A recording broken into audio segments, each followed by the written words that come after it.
నాయనమ్మ, జుట్టు మంచిగా పెరగాలంటే ఏం చేయాలి? ఎల్లిపాయలు జీలకర్ర. చెప్పు. ఎల్లిపాయ జీలకర్ర పచ్చడి చెప్పినట్టు చెప్తావా ఏంది? కాదు నాయనమ్మ, పచ్చడి రెసిపీ వేరు, అది కాదు నేను అడిగేది. నువ్వు పచ్చడి రెసిపీ చెప్తున్నావు. ఇది జుట్టుకు మంచిగా నల్లగా పొడవుగా పెరగాలంటే ఏం చేయాలి? గుంట గల్లారాకు పెట్టాలి. గుంట కరగరాక మళ్ళీ మెంతులు పెట్టాలి.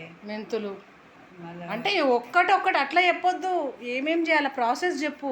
కలమంద ఉల్లిగడ్డ ఇవన్నీ, గుంట గల్లారాకు,